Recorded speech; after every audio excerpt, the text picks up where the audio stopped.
वज़ीर-ए-आज़म की ज़ेर सदारत नेशनल एक्शन प्लान की एपेक्स कमेटी का इजलास जारी। तमाम वज़राए आला, वफाकी वज़रा, मुसल्लह अफ़वाज और तमाम इंटेलिजेंस एजेंसियों के सरबराह इजलास में शरीक। खैबर पख्तूनख्वा और बलूचिस्तान में दहशत गर्दी के बढ़ते वाक़यात की वजूहात और दहशत गर्दी के खिलाफ नेशनल एक्शन प्लान पर अमल दरामद का जायजा। हुकूमत का 24 नवंबर को एहतजाज की कॉल पर सख्त तरीन इकदाम का फैसला। शरपसंदी में मुलव्विस तलबा के दाखिले और इसनाद मनसूख करने पर गौर। शरपसंद अनासिर के शनाख्ती कार्ड, पासपोर्ट और मोबाइल सिम ब्लॉक करने की तजवीज़। जुड़वां शहरों की सरकारी और अहम इमारतों की सिक्योरिटी के लिए सख्त तरीन इकदाम की हिदायत।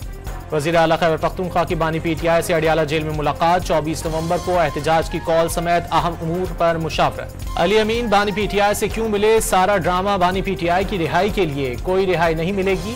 सेनेटर फैसल वाडा ने पेशगोई कर दी, पाकिस्तान में कोई मदाखलत कबूल नहीं की जाएगी। अमरीका और मगरबी ममालिक पर तनकीद। वज़ीर-ए-आज़म शहबाज शरीफ से सऊदी नायब वज़ीर दाखिला डॉक्टर नासिर बिन अब्दुल अजीज अल दाऊद की मुलाकात। वज़ीर-ए-आज़म का पाकिस्तान में सऊदी सरमायाकारी का खैर मकदम, ब्रादर इस्लामी मुल्क के लिए नेक ख्वाहिशात का इजहार।